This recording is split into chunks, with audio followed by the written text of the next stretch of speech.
This is John Chapman with the 49ers Rush podcast, and the 49ers continue to do what Kyle Shanahan loves, and that's moving behind the scenes when nobody else can tell what's going on.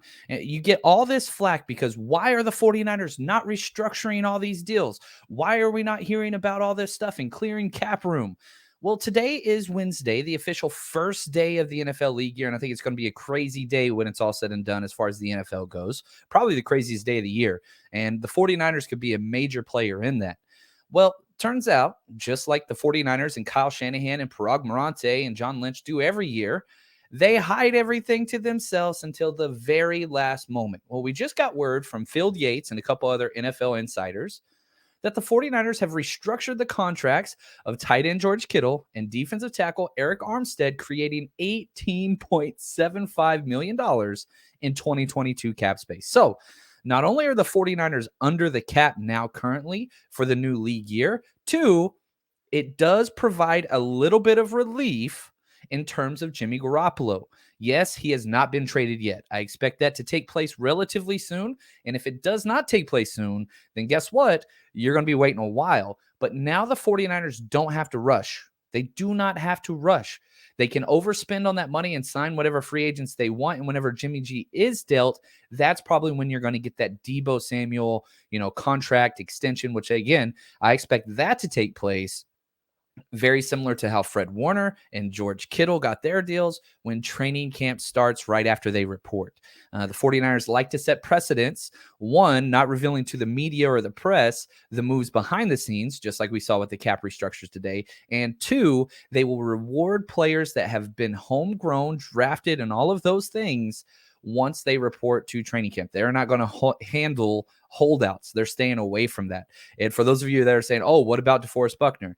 They allowed him to seek his own trade. They allowed him to renegotiate his contract with the team of his choice. So even though he didn't stay long-term, which might have been his first decision, they still allowed him to get paid. So understand this. The 49ers financially, they're just fine. I don't think they're going to be spending on big-time free agents. That's not really who they have been as of late. Even Trent Williams traded for him the year before, knew it worked out. Then you signed him long-term in free agency. And I don't think we have any of those guys currently after DJ Jones and Laken Tomlinson left. But the 49ers are in better financial space now, and they're not really being held hostage by this Jimmy G contract. Would that money be nice to be freed up right now? Of course. It just hasn't worked out that way. And with the timing of the Deshaun Watson thing, might take a little bit longer.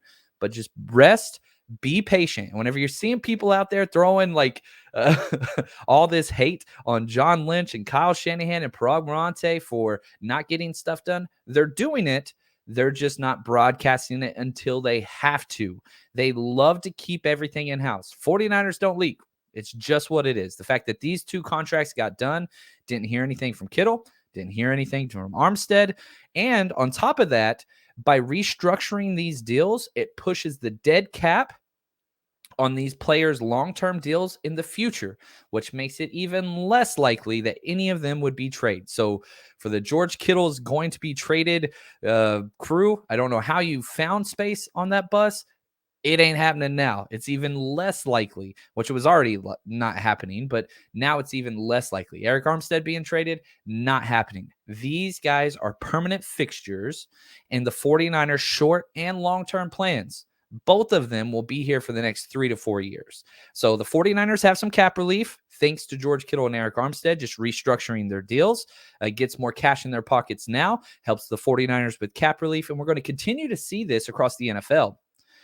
Pushing the cap to the future because they really do expect this new media deal to blow up, which will increase revenue, which will increase the salary cap even more. So the 49ers are in better situation now financially than they were yesterday, even though I bet these deals were done weeks ago. 49ers just don't leak.